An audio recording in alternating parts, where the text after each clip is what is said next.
Hello everyone, Loremaster of Sotek here, back with another 10 questions for a Q&A, back with the Lizardmen this time. So without further ado, let's go ahead and get started. Our first question comes from MOIDALIZE, which I probably pronounced wrong, who asks, how do the Lizardmen justify spear-armed units when they themselves are monstrous bitey lizard creatures? What must they contend with in their normal lives to justify their weaponry?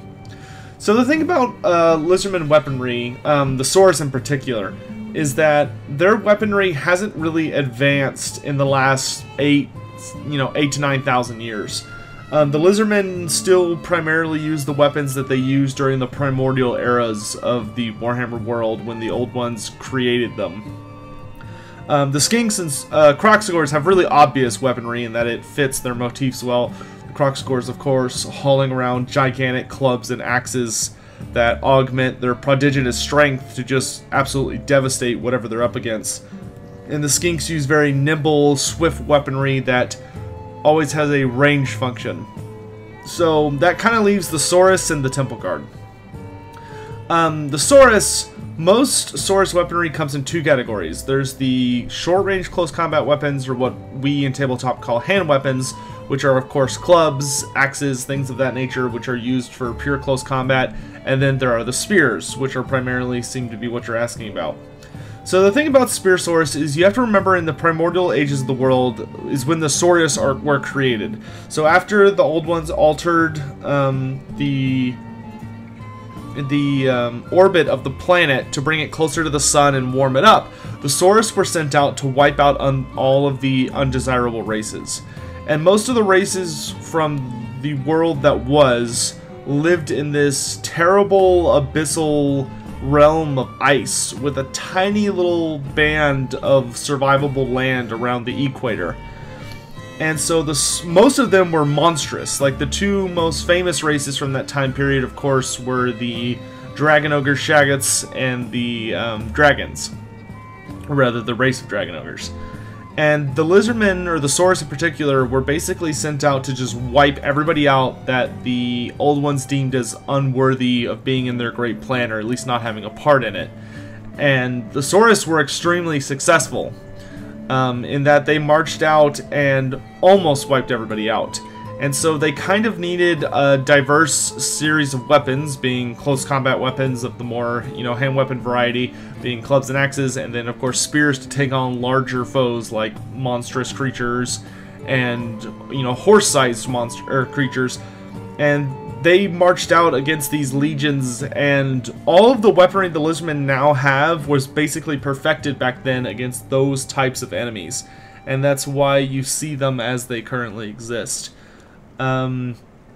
So that's basically the reasoning behind it. It's not so much that the Lizardmen have designed it for modern era fighting, or that the saurus were even the ones to come up with the type of weaponry they use. They just use the weapons that gods who were able to see the future, being the old ones, decided, yeah, this would be the best armaments for our subjects. And clearly the old ones were pretty intelligent in their design, as even into the modern era, 10,000 years past when the old ones were lost, the weaponry of the Lizardmen is still terrifyingly sophisticated in that it seems very simple, but the materials it's made from and the way that it's crafted fit flawlessly with those who wield it, which create beings of pretty potent power. So hopefully that answers your question. Let's go ahead and move on to the next one. Alright, our next question comes from Squats Forever, who asks, why is there no flying snake monster or mount based on Sotek? Honestly, because it would basically be a Quetzalcoatl creature, and that would be sick. So, there actually are creatures that exist in the Warhammer Fantasy universe, and the one that comes to mind the swiftest is called the Coatl, which is based on the Quetzalcoatl. And the Coatl is basically this... It kind of has the head of a dragon, the body of a serpent, and wings. And it's considered the guardian of the jungles in Lustria, or guardian of the sacred places.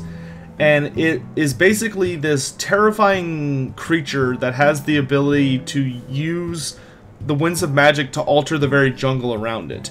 And typically they live in particularly powerful sites along the geomantic web and just guard them.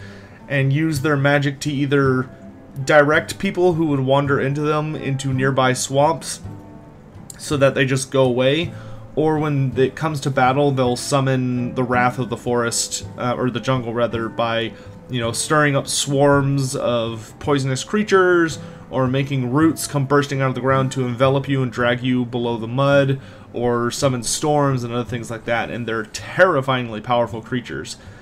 They kind of have a relationship with the lizardmen, but they seem to be creatures that sort of are fairly independent and very rarely interact with them.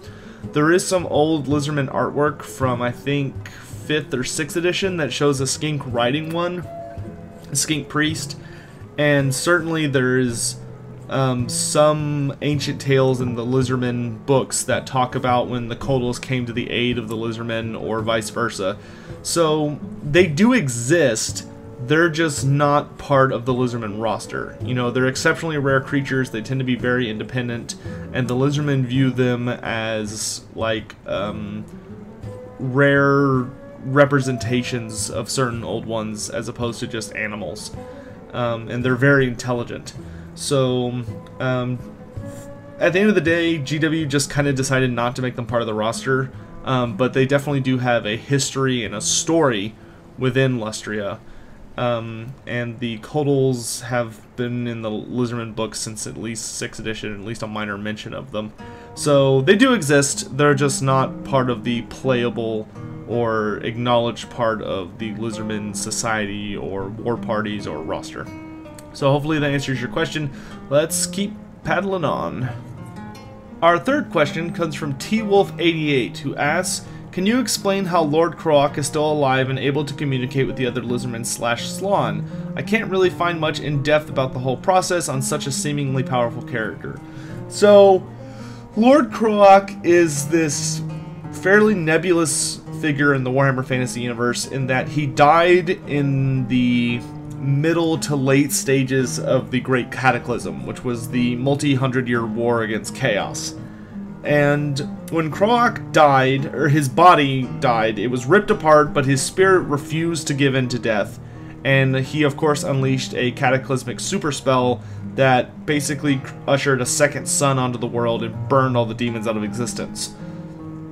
And the skinks in the aftermath put his body back. They gathered all the remnants of his body that had been thrown everywhere by a dozen greater demons of Khorne, and patched him back together, wrapped him in embalming, or they embalmed him and wrapped him in like sacred wrappings and all this other stuff, and they put a golden death mask on him, and he became what's known as a relic priest, which to the lizardmen is essentially when most Slann die, if the lizardmen are able to recover them, which to the lizardmen is a big deal, their spirits will usually kind of hover around.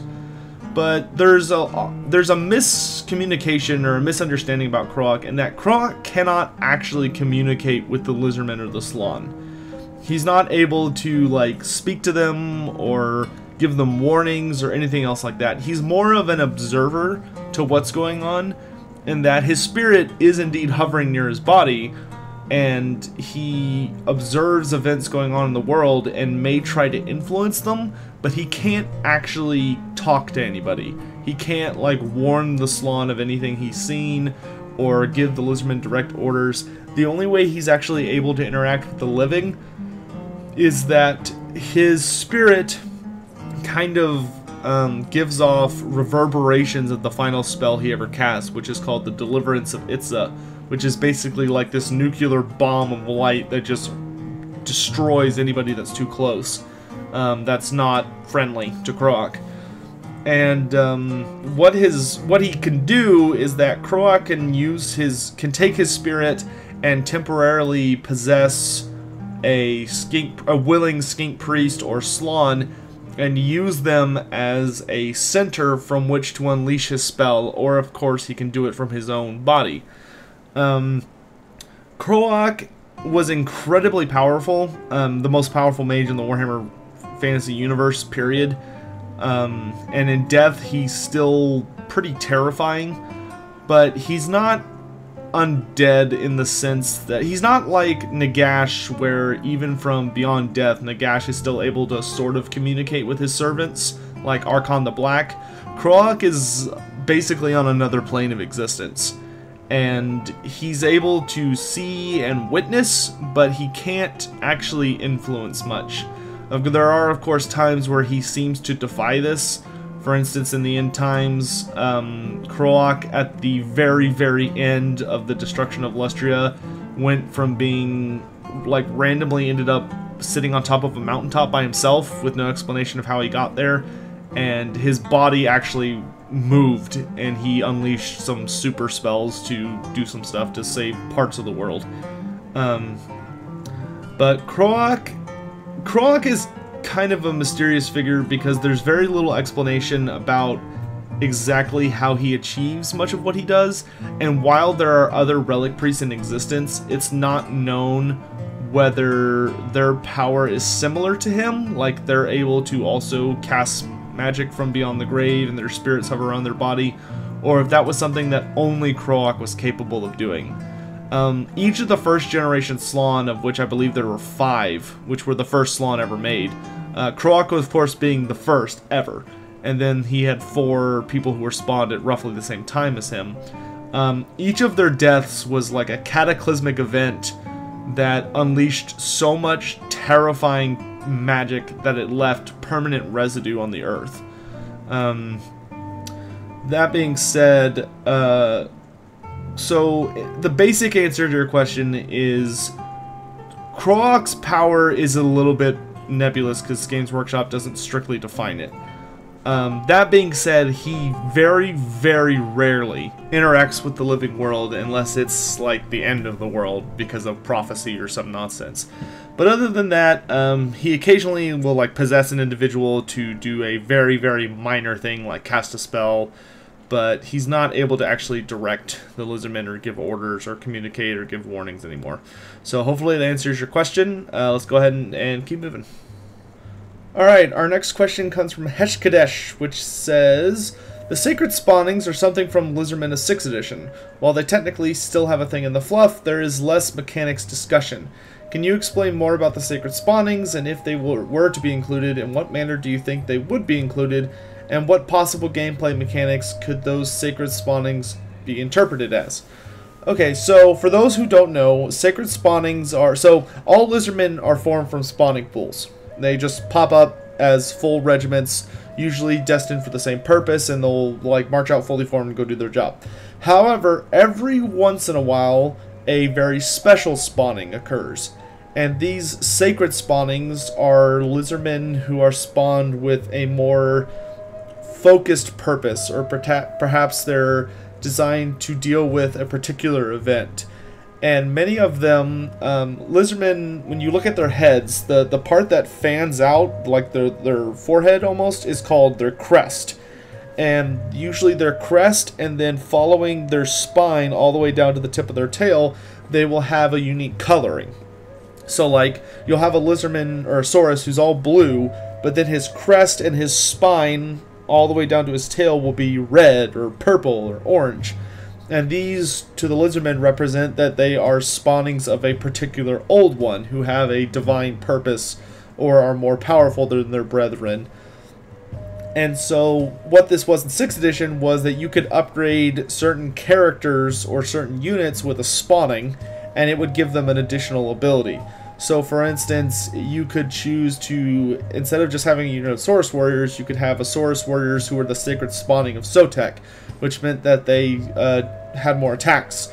Or they could be the sacred spawning of Chotek, which meant they were faster. Or the sacred spawning of Tazunki, which means that they were able to move through water without penalty. Stuff like that. So if it were to be brought back, and it still exists in the Lizardman lore, but it's not a direct mechanic anymore in tabletop. In 6th edition, it was literally like you purchased it as an upgrade, just like Warriors of Chaos by marks of the gods. You know, so like the sacred spawning of Chotek could be considered similar to giving a Warrior of Chaos the mark of Corn. So, but in later editions of Lizardman, they removed this mechanic, and now it's just kind of there as a story element and not as an actual in-game mechanic. I would really like to see the return of it for Total War Warhammer. A lot of Lizardman players were hoping we would get it back in 8th edition, and we didn't, which was unfortunate, but it would always be nice to see it return. How could it work? So The way I think sacred spawnings would work the easiest would be if you could essentially like recruit maybe an army or a selection of units. So the easiest way would probably be like they have the Words of Chaos right now, where you get a banner that basically is like blessed spawning of Sotek, for instance, and it gives it's a banner that is an equip, and if you equip it to a unit, it gives them like plus 10 melee attack or plus 6 melee attack or something like that. Or if they get the blessed spawning of Quetzalcoatl, then you get immune to psychology. Another way they could do it would maybe to do something like a Regiment of Renown system, where you could maybe unlock like a unit that has a sacred spawning, and maybe they're a little bit different or have a unique trait or something. That's the only way I can really think of it. That would probably be the easiest method to do it right now, based on what we've seen already in the game. I would really like to see them though, and I hope they go pretty outlandish with them, because I believe there were 1, 2, 3, 4, 5, 6, I think there were about 8 or 9 sacred spawnings that existed in 6th edition. If my memory serves me right, it might have been a little bit less than that. And they were really interesting and really allowed you to customize the lizardmen to feature a unique mechanic that you could base your army around. So I would really like to see that return. I don't know if they're going to be able to do... I imagine it's going to be for individual units. I can't see it being bigger than that, because I imagine they're going to do it very similar to what they have with the Warriors of Chaos. But we'll have to see what happens from there. So hopefully that answers your question, and let's go ahead and keep going. Next is a similar question from Thorgrim Grudgebearer the Great, who asks, do lizardmen decide when a spawning happens, or do new lizardmen just pop up without warning? So, the lizardmen are not able to control when spawnings happen. Sometimes they know about them, and they make preparations for them, but most of the time they know, because when the old ones were around, they basically created a big calendar almost that said, okay, they looked at the future and they saw everything that could possibly happen, and they said, okay, we need this many saurus now, we need this many skinks, and we need this many kroxigor, and okay, this kind of event's happening, so we're going to need this kind of saurus, and we're going to need some chameleon skinks, and we're going to need some saurus scar veterans, yada yada yada. And so the old ones basically programmed into the whatever controls the spawning pools when certain lizardmen need to spawn. And so when they left the world, of course, over the course of their existence, they wrote down many plaques, some of which were, of course, formed during the Great Cataclysm, or right before it occurred. And so the lizardmen basically have this massive calendar together of when things are going to happen. And most of the time, they're on the up and up about when things are going to occur.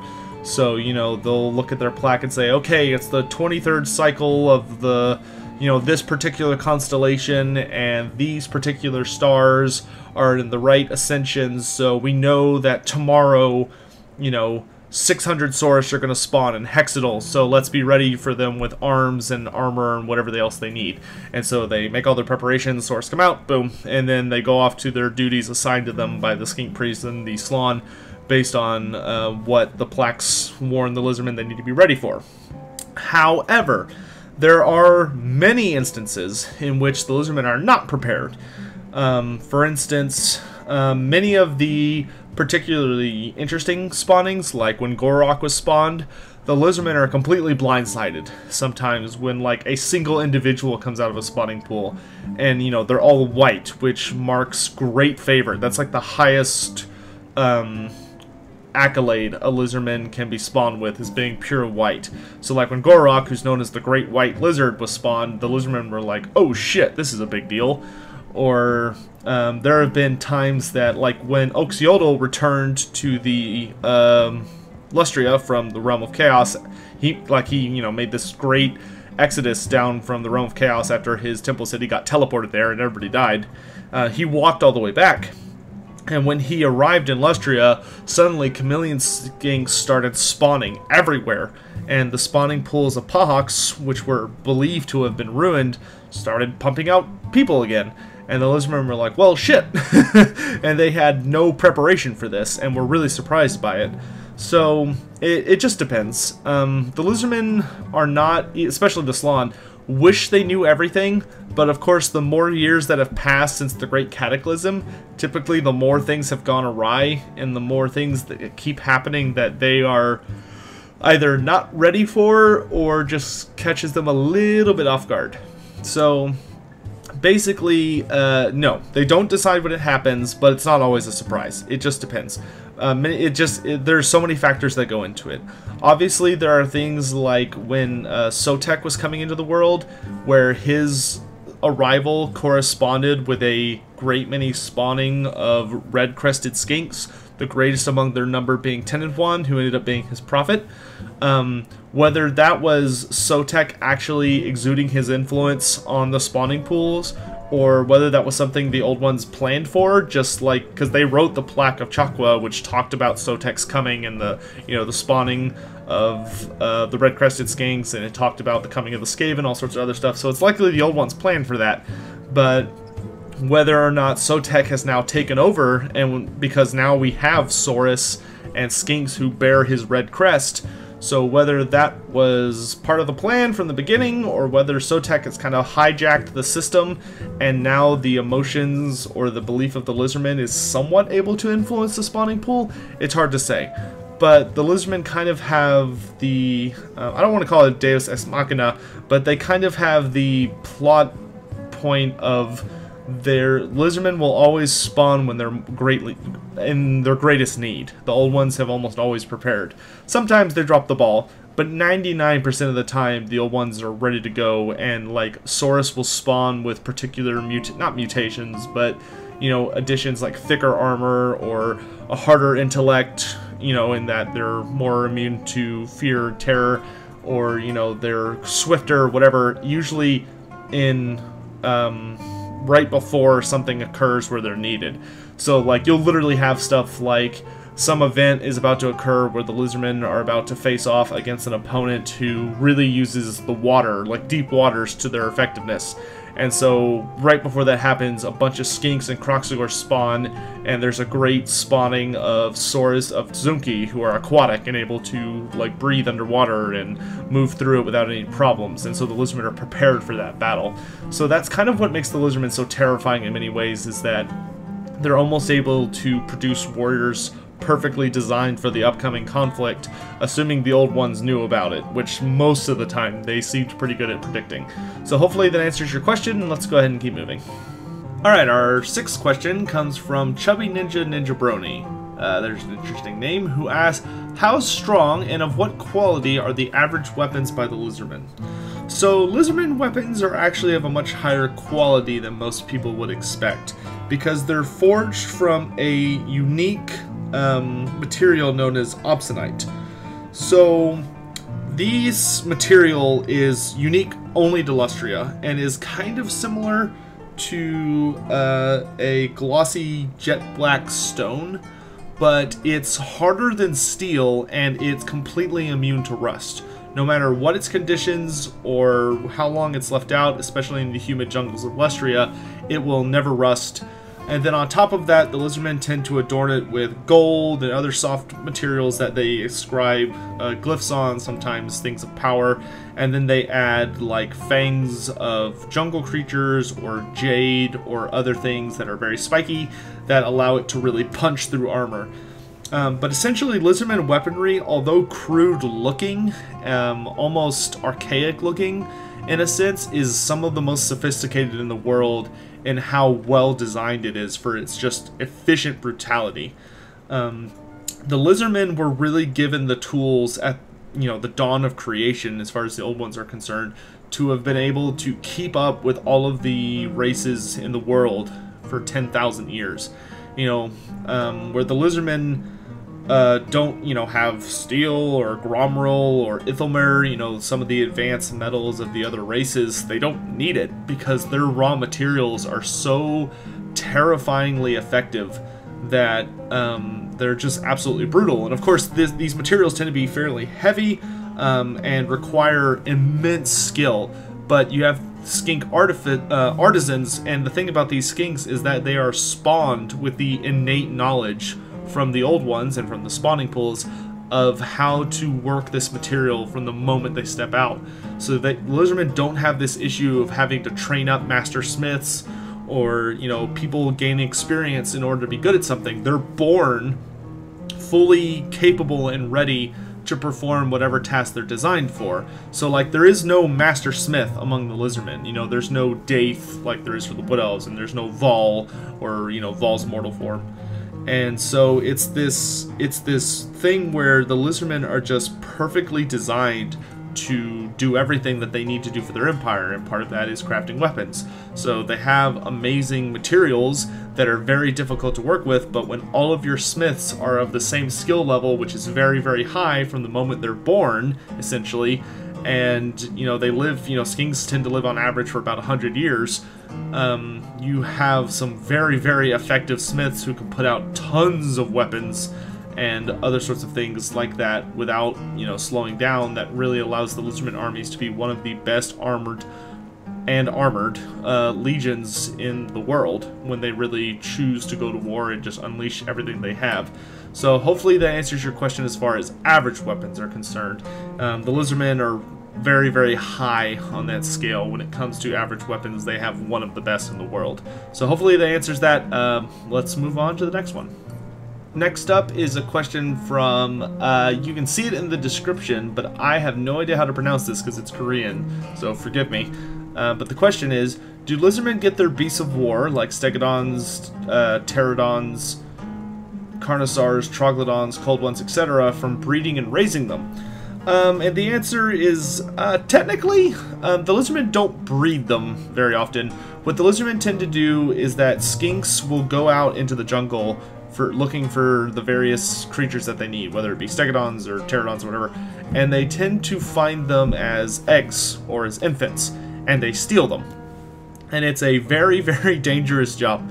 Many skinks have died trying to get, you know, a carnosaur egg or stegadons or any of them. It's a very, very dangerous, high mortality rate profession, but those skinks are experts at it, and there's none better than them. And so they really managed to get a pretty good haul, which is why you see lots of stompiness in lizardman armies and lots of dinosaurs adding to their ranks.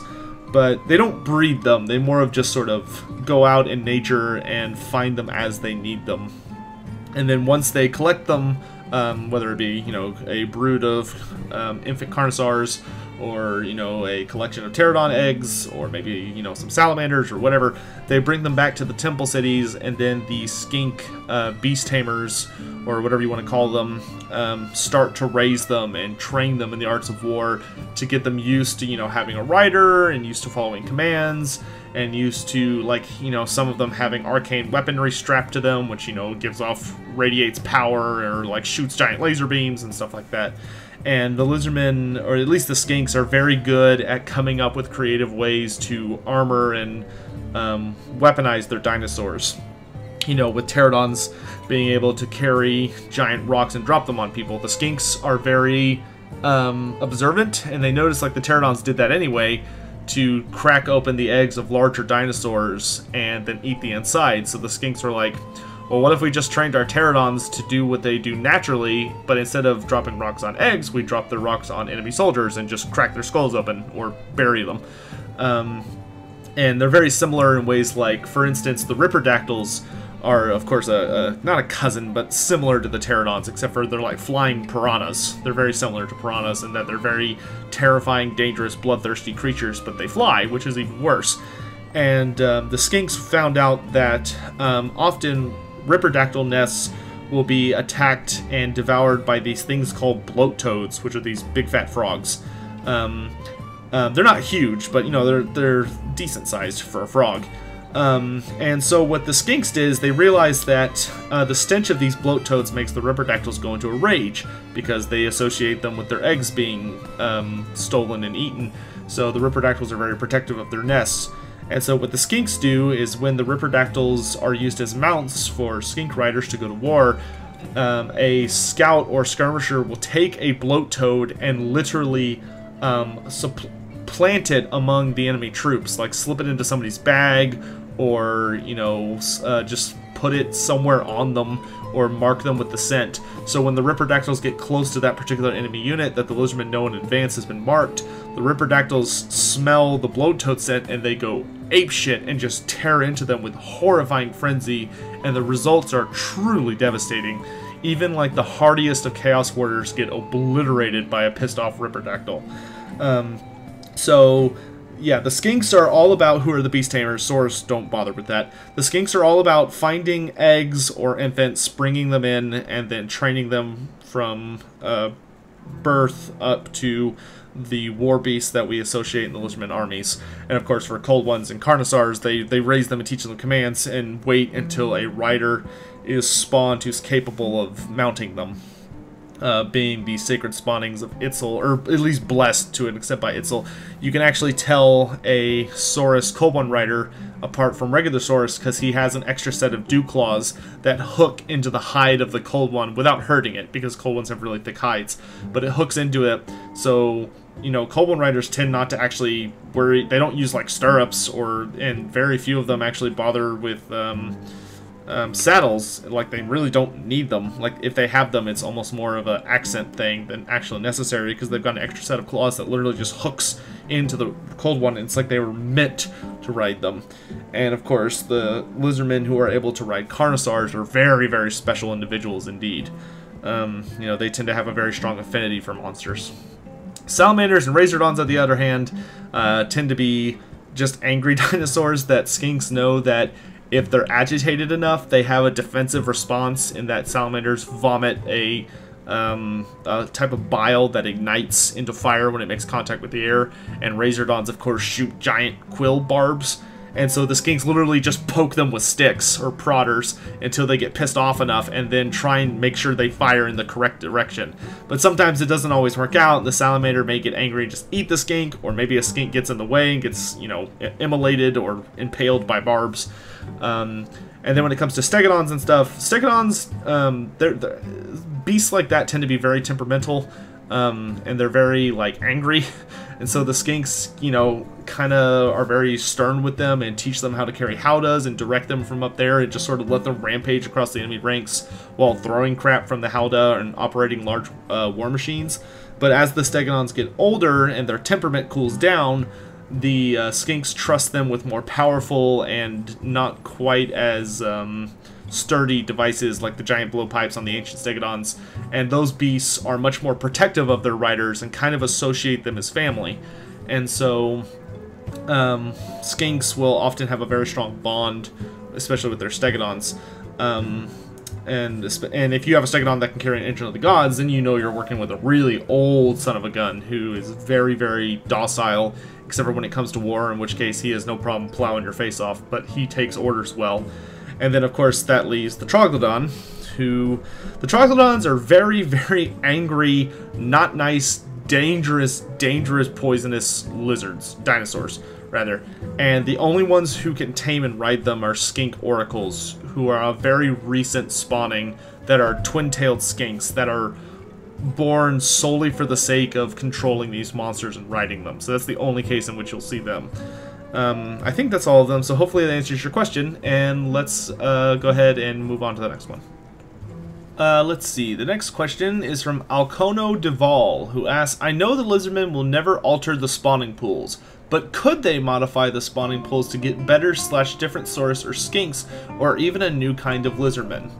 So, okay, so I definitely agree with you, is that would the lizardmen, if they could? Probably not. The lizardmen would probably very much view that as interfering with the Great Plan or with the Old One's design, and that's a big no-no to the lizardmen. They do not like altering anything that doesn't need to be altered. That being said, there have been many devices over the years where the lizardmen have essentially forgotten what they do, or exactly how they work, or what their intended use was. And so perhaps when they get used by the lizardmen, they use them in a way that wasn't intended, and it can have side effects. For instance, the beams that they put onto the solar engines that they put onto the back of the Bastiladons, those were not originally probably designed to be giant laser beams that were used to immolate the foes of the lizardmen. They probably had a completely different use in mind, but the lizardmen found that they're useful in battle when they activate them, so they just kind of use them for that.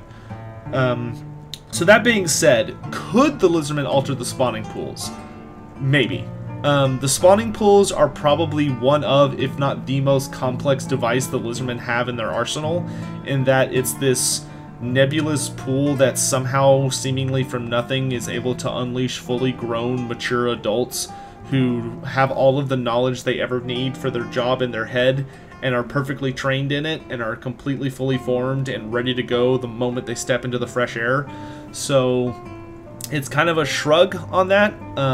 If they were able to modify it, it would probably be through... The Slann might be able to do it, either through magic or through some sort of arcane device that has not yet been revealed. For instance, in Total War Warhammer, they've unleashed this new creature called the Revification Crystal, which is a Bastiladon that apparently will have some sort of crystal on its back that has the ability to harness the life-creating energies of the spawning pools and unleash it on the battlefield to restore lizardmen to life by, regenerating limbs and the such. And if the lizardmen are capable of doing that, then which is not really unlore friendly. It's a really fascinating idea that just wasn't approached before, but it stands to reason that the lizardmen might be able to figure something like that out if they were clever and a little bit more risque than they tend to be in, the pure army book. That being said, could they actually alter it to create new species of lizardmen? No, I don't think so. I think the lizardmen would never risk that grand of a change, because at that point they would be altering the spawning pool on such a fundamental level that whatever spawned probably would not be able to survive long, or would be malformed or, ruined. And like Clan Pestilence, for instance, perfected the art of poisoning spawning pools so that everything within them that spawned was just like a disgusting, half-alive creature that died within hours in agonizing pain once it surfaced. However, could they maybe tweak the spawning pools to get like a specific spawning? Maybe, but they don't really need to most of the time. The old ones were pretty ingenious with their, let's say, forward-thinking plans, and the lizardmen often receive special spawnings or unique spawnings of saurus and skinks as they need them. And every once in a while, there's essentially a new species. Like the chameleon skinks were something the lizardmen thought were extinct for the longest time, and then only very recently in the timeline did tons of them start reappearing, and the lizardmen were like, oh shit, there's basically this whole nother subspecies of our kind now. So it's not unprecedented to happen, it's just very unusual. That being said, I don't think the Slann or the lizardmen themselves would ever be the architects of it. I think it would be something that the old ones or maybe Sotek has influence over, but I can't see the lizardmen ever being willing in any circumstance to actually alter a spawning pool. The best case scenario I could see that the lizardmen would have influence over is that once something spawned, the lizardmen could direct them to different positions and give them different jobs and different tasks based on what their empire or, the necessity is. So, for instance, if the saurus spawning are particularly aggressive or have some sort of other strange showing, the Slann might decide, okay, we're gonna send them to be guardians so that they'll have time to sort of cool down, but they'll be fierce and powerful while they're there. Or they might say, no, send them out to the front line and have them go kill some dark elves or whatever. So let's harness this gift that the old ones have given them. So that's the only way I could really see the lizardmen influencing it. I don't think they would actually directly interfere with the spawning pools. Hopefully that answers your question. Let's go ahead and keep on moving. Our 9th question comes from Julian Swinton29, who asks, are there in the old world lizardmen or something similar? So, in the old world, as we understand it, no. If you're talking strictly about what showed up in Total War Warhammer 1, so just like the Empire of Bretonnia, some of, the Badlands, and all that jazz, no, there are no lizardmen around there. However, there are remnants of the lizardmen in other places of the world. For instance, the Southlands, of course, have a very active lizardman community. They have very, very few Slann left and even fewer temple cities. but they're still hanging in there, barely.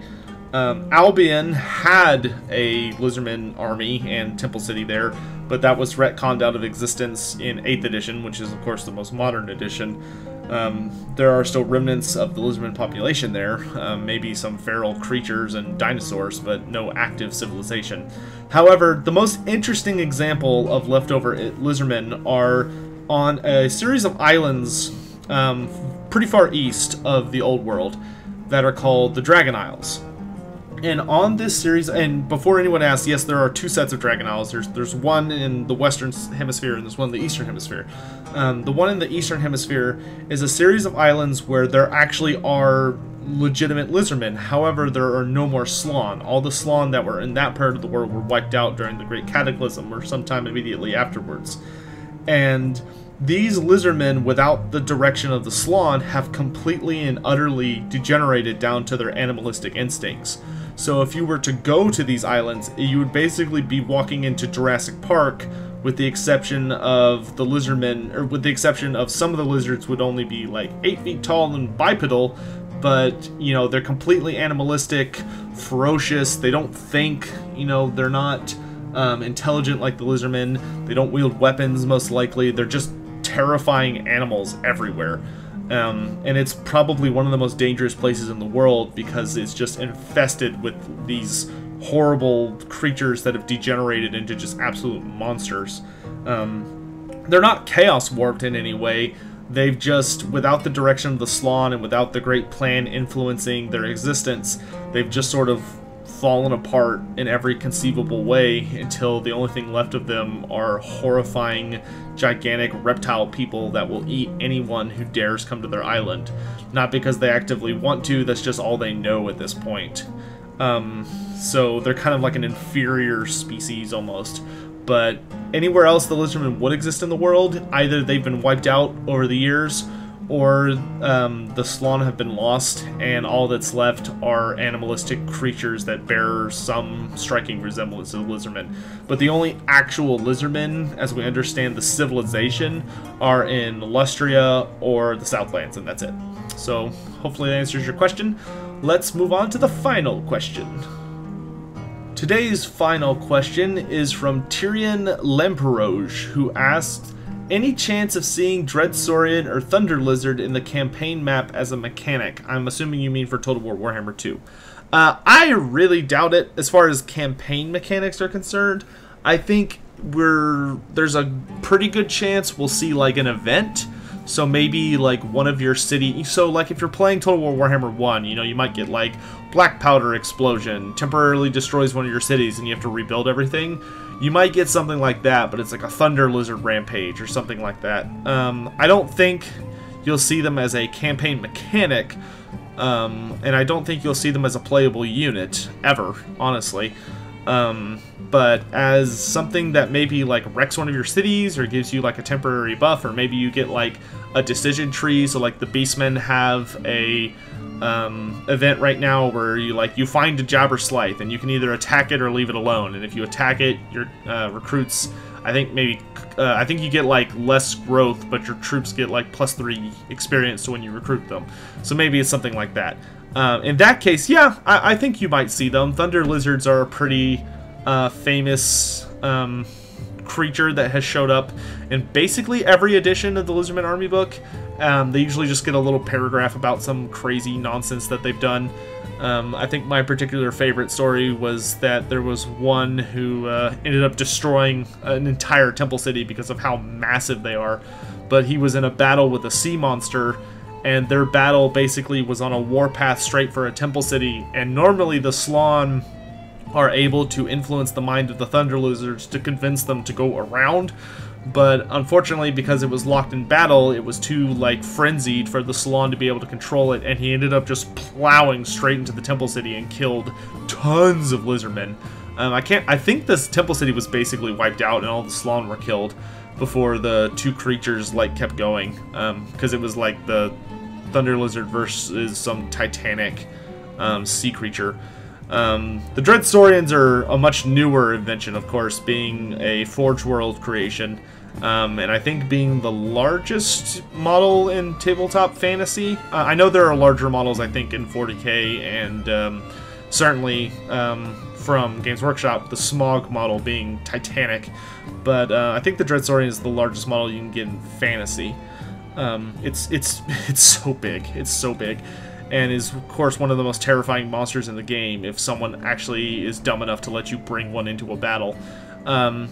I don't think we'll ever see it, because I have a hard time imagining Total War Warhammer doing it justice. But I don't know. I've been surprised multiple times already by this game. So the ability for that to happen is certainly out there. So final answer: campaign mechanic, no. An event, totally. So hopefully that answers your question. Thanks everyone who contributed questions. Almost all of these were leftovers from the last time. I think maybe one of them was from a different area. Feel free, of course, to go back to those videos at any point and add more questions, because that's where I'll primarily look to draw questions from, unless I start like a different asking area. For the comments section for this video, why don't you guys just tell me how you're liking this QA series so far? Are you learning stuff? Is it interesting? Do you like it? So far, the response seems to be pretty good. And if y'all, and actually, a quick aside, if y'all could do me a huge favor, and if you're on like a forum or somewhere like Reddit or the Total War forums or something, feel free to post these Q&A videos, or like post them where, you know, give them to your friends or your family or whatever. Just anything you guys can do to get these videos more out there would be great. That helps me out a ton. It is probably the best thing you can do if you're wanting to help the channel out. That probably the easiest way you can help me out is by sharing these videos, especially if you like them. So thanks so much for watching, guys. I will be back, of course, next week with Dark Elves, which if you want to ask questions for the Dark Elf video, please go leave that on yesterday's video, which was on Skaven. Without further ado, there's lots of stuff coming this week. There's a bunch of videos I've been wanting to release, but I wanted to get these QA videos out because I promised them. There's a lot of announcements coming this week. A lot of announcements. And of course, E3 is hovering over our heads, which is going to, of course, be very, very big news for Total War Warhammer 2. Almost certainly, especially if they're intending to still release Total War Warhammer 2 this year. So we'll have to see how all of that goes. In any event, I wish you all a very wonderful week. For those of you who have a holiday tomorrow, I hope you enjoy it, doing whatever it is you're doing on your day off. And I will speak with you all again very soon. Thank you for watching. Bye.